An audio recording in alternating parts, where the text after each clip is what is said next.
My mate Alex and I have come out here on the sand to have a bit of a wheel today. Well, he's made a little bit of a rookie mistake. Firstly, he forgot to air the tyres down and has got us totally stuck.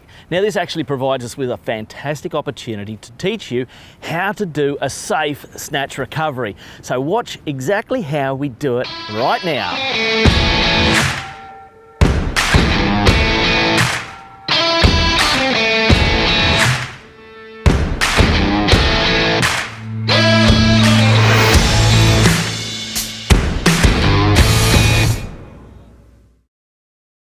So once you find yourself in a bog situation, the first thing you're going to do is assess, how can I safely get the vehicle out? Do I need to recover it through the rear? Now, if I did that today, I'd be into the lake, so I'm not going that way.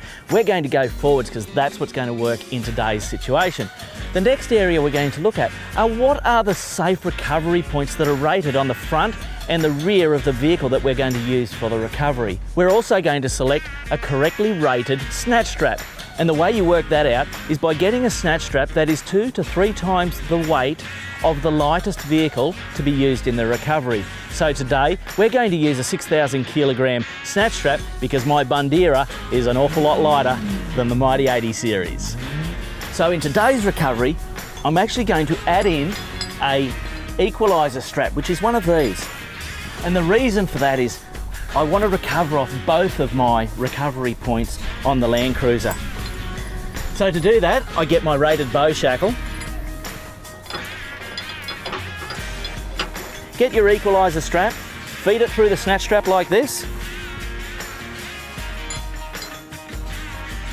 Always use the correct type of rated recovery points on the front of a four-wheel drive and the rear of a four-wheel drive. Don't get confused by vehicle tie-down points. That's what the vehicle manufacturer used to ship your vehicle over here. It's definitely not to be used for recoveries. Let's go and hook the Bandera up. Now, as we're hooking up the snatch strap, just get any twists and knots or anything like that out of it so it lays out nice and straight. And then we come up to the back of the Bandera and we hook it up there.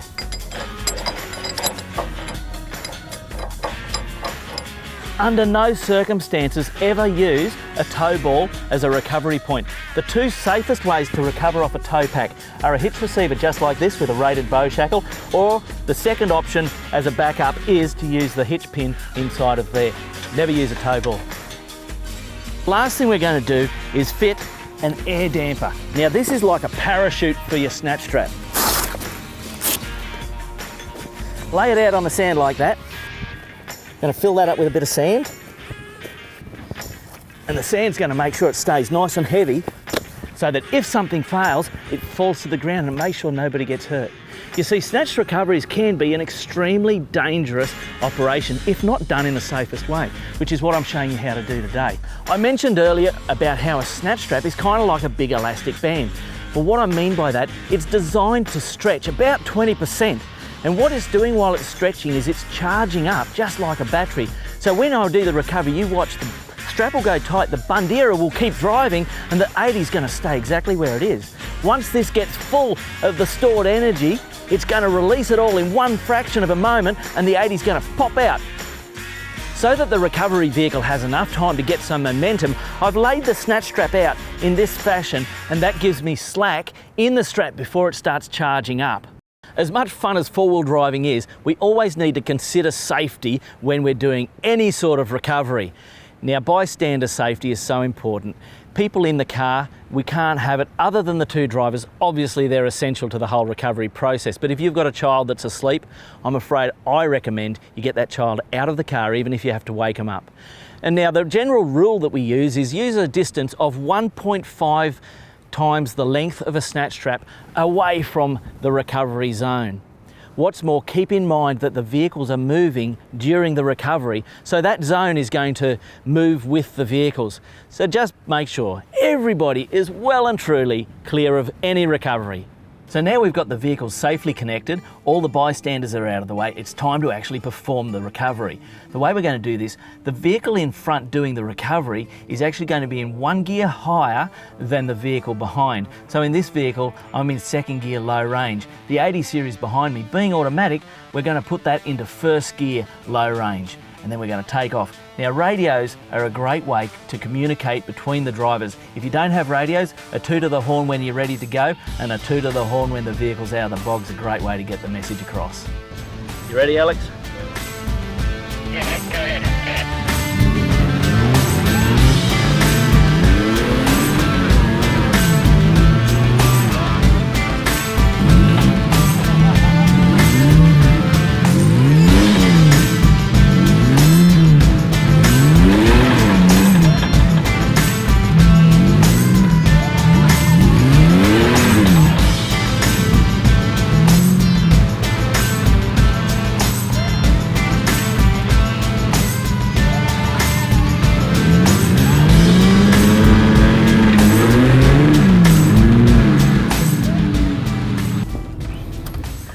Well, there you go. How good was that? Now, for the little Bundera to pull out the big truck, that was a bit of hard work, and that's why it took 2 hits with the snatch strap to actually get the 80 series out. Now, I'd like to point out something. Did you notice when I didn't succeed on the first hit, I didn't keep revving. I backed up, and I found that I was still struggling to go backwards, so I went forwards and backwards, and rocked the vehicle out, and then I was ready for a second hit on the snatch strap, and that was all that was needed to get the vehicle out. General principle is only use a snatch recovery 3 times. After that, go and look for another recovery method, like a winch or something like that, because basically the vehicles are not going to be recovered by a snatch recovery, safely that is. Look, I hope this has really helped you know how a snatch recovery works and to do it safely for you and your family. I'm Mad Matt, stay safe on the trails.